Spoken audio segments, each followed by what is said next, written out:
Pandian stores அடுத்த வர எபிசோடில் பார்த்தீங்க அப்படின்னா இந்த மாதிரி வந்து கோமதி, அதுக்கப்புறம் அவங்க வீட்டில் உள்ள மருமக, அதுக்கப்புறம் அவங்க பொண்ணு அரசின்னு சொல்லிட்டு எல்லாருமே கோவிலுக்கு போயிருப்பாங்க. அந்த கோவிலில் ரொம்பவே விசேஷமாக இருக்கும், திருவிழாலாம் நடக்கும்.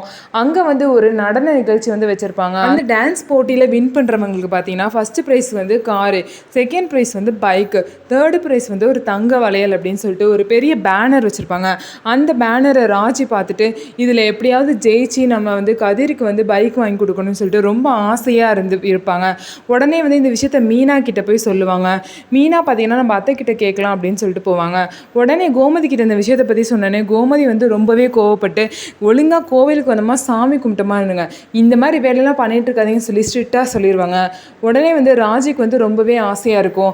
அதனால ராஜி மீனாவோட ஹெல்ப்போட இந்த மாதிரி கோமதிக்கு தெரியாமல் அந்த போட்டியில் வந்து கலந்துப்பாங்க. ராஜி பார்த்தீங்க அப்படின்னா அந்த போட்டியில் கலந்துக்கிட்டு அவங்க நினச்ச மாதிரியே பார்த்தீங்கன்னா செகண்ட் ப்ரைஸ் வாங்கிடுவாங்க.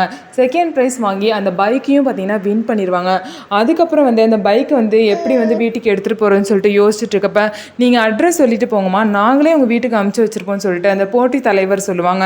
சரி அப்படின்னு சொல்லிட்டு ரொம்ப சந்தோஷப்பட்டு அங்கேருந்து எல்லாம் கிளம்பிடுவாங்க. அடுத்த நாளே பார்த்தீங்கன்னா வீட்டுக்கு வந்து ஒரு பைக் வந்து பார்சல் வரும். உடனே வந்து என்ன பைக் வந்திருக்கு, யார் இதெல்லாம் ஆர்டர் பண்ணால், நம்ம யாருமே ஆர்டர் பண்ணேன்னு சொல்லிட்டு எல்லாமே குழப்பத்தில் இருக்க நிலையில் இந்த மாதிரி பார்த்தீங்க அப்படின்னா ராஜி வந்து அப்போ தான் எல்லா விஷயத்தையும் சொல்லுவாங்க. உடனே எல்லாத்துக்குமே கோவம் வந்துடும். கோமதி ரொம்பவே கோவப்படுவாங்க. நான் அவ்வளோ தூரம் சொல்லி இந்த போட்டியில் கலந்துருக்கேன்னா உனக்கு எவ்வளோ தைரியம் இருக்குன்னு சொல்லிட்டு ராஜியை பிடிச்சி திட்டுவாங்க. உடனே ராஜி பார்த்தீங்கன்னா கோமதி கிட்ட இல்லத்த என்னை தப்பாக எடுத்துக்காதீங்க, இந்த மாதிரி நான் வந்து கதிருக்கு வந்து ஒரு பைக் வாங்கி கொடுக்கணும்னு நினச்சேன். ஆனால் நான் வந்து டியூஷன் போகிற காசை வச்சு என்னால் கண்டிப்பாக வாங்கி கொடுக்க முடியாது.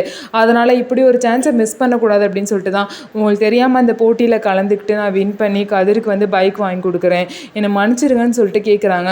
உடனே வந்து கதிரோட அப்பாவும் கதிர் மேலே வந்து அந்த பிள்ளை எந்த அளவுக்கு அன்பு வச்சுருந்தா இந்த மாதிரி ஒரு விஷயத்த பண்ணியிருக்கோம், இதெல்லாம் நீ திட்டாத கோமதி விடுன்னு சொல்லிட்டு அதுக்கப்புறம் அவங்களும் சப்போர்ட் பண்ணுவாங்க. உடனே ராஜுக்கு ரொம்பவே சந்தோஷமாயிரும். கதிருக்கும் பார்த்தீங்க அப்படின்னா ராஜி நமக்காக இவ்வளோ பெரிய விஷயத்த பண்ணியிருக்கா, நமக்கு வந்து பைக் வேணும் அப்படிங்கிறதுக்காக அம்மா பேச்சையும் மீறி வந்து அந்த போட்டியில் கலந்துருக்கான்னு சொல்லிட்டு கதிருக்கு பார்த்தீங்கன்னா ராஜி மேலே இன்னும் வந்து லவ் வந்து அதிகமாயிரும்.